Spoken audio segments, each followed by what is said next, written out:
Erokamano. Ingeni kawuono Mombasa Coast Region angeni jakom Raila Odinga dhigo kambi kono. To wana ketu wangwane to Ali Hassan Joho deputy party leader.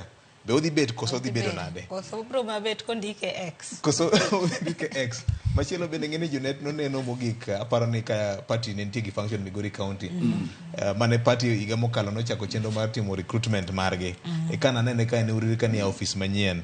To kata kamano wuon wach bende warito ni obro wach ang'o kuom weche manyo wach kuomegi kata barua manyo ndik ni nyakora mga jong. Mago te nitiere mopogore kod mano nyasi mar higo higni 30 mar achiel kuom josiasa mongirore matene mag upinzani Jaramogi Adonija Oginga Odinga nyo bagi e county ma Kisumu bang bedo kod lam St. Stephen's SK Kisumu bang romo nyo bedo magalamoro Ofafa Memorial Hall mabende welo mopogore mawuok oko mar piny Kenya jondik buge mang'ula ma beno ng'eyo sigana mar piny Kenya e weche mag siasa gi dongruok mar oganda e kind mamoko ne joyuoro jood bura gi josiasa mopogore gi jopiny giwegi ne obedo kod thuolo matimore par kendo tiyo go machiemo ni to Jaramogi ne en jal mane chalo nade e paw siasa mar piny Kenya. Jomadongo ang'e ni en gima noluwo kendo nowinjo kitweyo mag ji noneno kitwelo mano obiro kacha.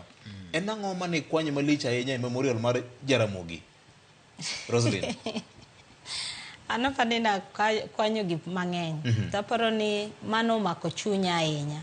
Ne ni Jaramogi ne ng'ama ne chung'et e ratiro. Kendo ne ng'ama no believe, ne ng'ama no chikre wach. Ne ng'ama kidhire to ling mokwongo mopar gima idwani mondo tim no mokwongo kapok otimo ang'o kapok otimo. Mar adek ne ng'ama ne selfless, ne ng'ama golore. Manok ng'ire mokwongo. No ng'iyo the bigger picture, no ng'iyo future ma Kenya ni to wachimo kure. Momi neno kata kane wadhi yudo loch to tamre maber kane wakoloni onyise ni koro in wami loch. To tamre mowacho ni Kenyatta mani tiere jela cha. Ema nyaka timang'owa ket loch e lwete. Ting'e ni king'iyo mano ting'iyo adieri ni en ng'ama nok ng'ini ane mayudo kaka jaluo.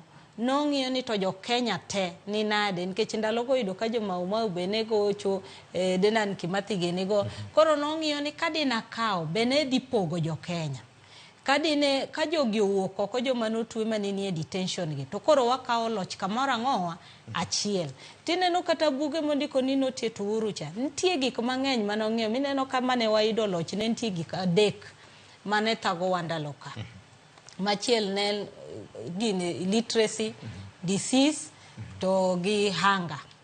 Sani ni neno ka joma ne wuoyo go wacho ni gik mane wagore go kane wayudo locha. Kacha cha mwatimo ang'owa mwaduoge.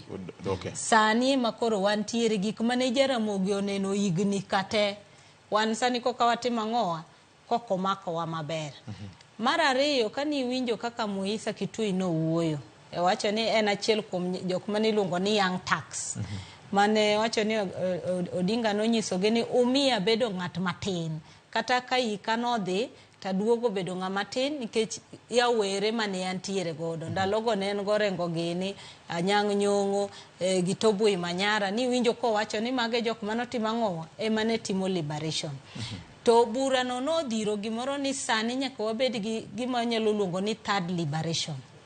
Third liberation en ni joma yawere matindo nyaka sani duogi mondo dhi reforms mane gin gitimo ndalo mane gitimo ka gidwa repeal section 2A. Aparo ni sani kanye ma wantiere nikech ni neno ka Muisa Kitui wacho ni kata bunge sani kineno to ji oling onge gima timre to wacho ni sami neno ka koro gin vulnerable manyiso ni sani koro ema liberation struggle koro chiek manyiso ni sani makoro jopiny koro nego be ni kao power mane gidonate ne wabunge. Nikech koro ka wabunge sani koro timo mana gima sirikal dwaro. To koro jopiny nyaka koro wache ni wan koro watimo ang'owa wakao power manche wadonate. Mani neno kata ko wacho ni gima njo timre ne controller ma budget. Ni neno kamano gima ne ntiere ndalo mano gingo Odinga nitiere ok dino timore. To mogik aparo ni gin ariyo kani winjo Jael Mbogo kano wuoyo to no wacho gimoro ni Oginga nohero leadership mar mon kendo ni neno ko wacho ni kata chama mano yao no dwaro ni mondo Professor Wangari Maathai ema mondo bed vice chair. Manyiso ni no believe ni leadership mar mon en gima nyalo tero Kenya mbele. To nineno ka nochung' gi mon mang'eny mandalogo no mako lwetgi. To Raila to kanineno ka no paro wuongi to nineno kowacho maber ni gima ji ok osebet ka wacho ni ji paro Oginga ka ng'ama ne jasiasa. To en oparo wuongi ka ng'ama ne japuonj. Nikech ne en japuonj ema nomiyo chako project mar tero ji ang'o e school. Kendo nochako gi India kapok ochako airlift mane koro dhi Europe gi Russia gi ni kuonde manotimo ang'owa manotere ji somo. Koro wacho ni kata mano Oginga to ne nitiere nyithindo 54 mane gipuonjo chakre nursery nyaka university. Ne nitiere nyithindo madhi 300 manoter India. Ne nitiere nyithindo madhi 3,000 manotere pinje ma oko manoduogo kendo tiyo tije madongo dongo. Machielo kuom gi naneno ka en wat minwa Odero Jowi mane wacho ni noter India. Koro adieri king'iyo kata Hillary Ng'eno mane wantiere jandiko mangulane iwacho maber ni Harvard nodhi mana nikech Jaramogi. Koro iyudo ka magi gik mamiyowa rich history ni mae kako onego bed ni leadership masani en. Ok onego bed ni wantiere gi joma kodonjo kamoro to kuongo ng'iyo iye mokuongo ka iye osepong' to wachonu ni kora bro neno kaka timo. Erokamano.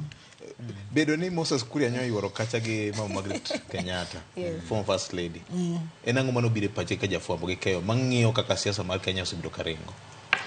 Aparo ni mama kado beni Moses Kuria no wacho ni an ok abiro kaka waziri, abiro kaka osiep dalane kata osiep odne.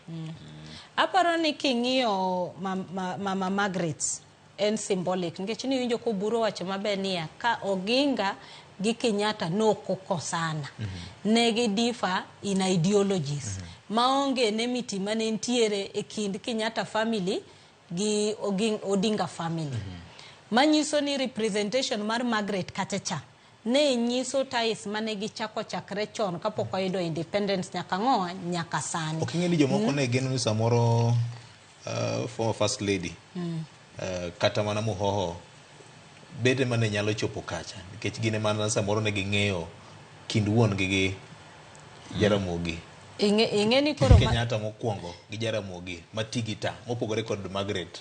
Ing'eni giminyalo wache ni aking'iyo mokwongo Uhuru Kenyatta ne onge ma ene madine en kuchocho nikech ni neno ka nodhi e inauguration to ko ni nodhi kata kaka wendo to nodhi nikech ing'e position ma entiere go East Africa peace.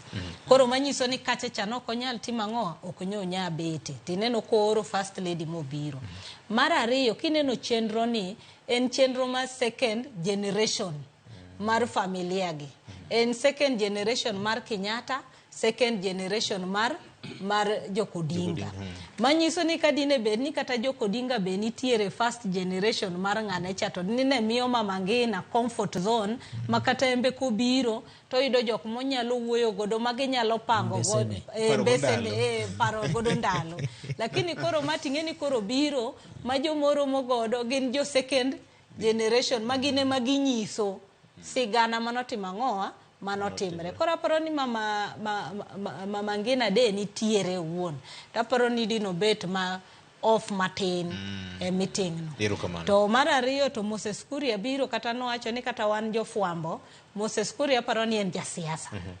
Ong'e sami tugo siasa, ong'e sami retreat nikech jok madino bedo Kachecha kata jo cabinet ne gin jo cabinet ma jo Nyanza. Dine waneno Walo kanyo, dine waneno Raymond gene kanyo, joma nitiere serikal ma wuok kucho nikech Machecha no ken nyasi mar siasa. Ne en nyasi mar historia. Omiyo nyasi cha ne en nyasi makata kibire to kibiye ni jasiasa. Emomineno ka Moses Kuria no biro. Nitiere ji mang'eny miyayudo kata nche ni kode gi weche moko. Lakini kaka no dhicha nyiso ni en jasiasa manyalo donjo kamora mora. Erokamano. Ken, wachni kuomi. Gimomora gi nyasi kaka no bage en ni josiasa not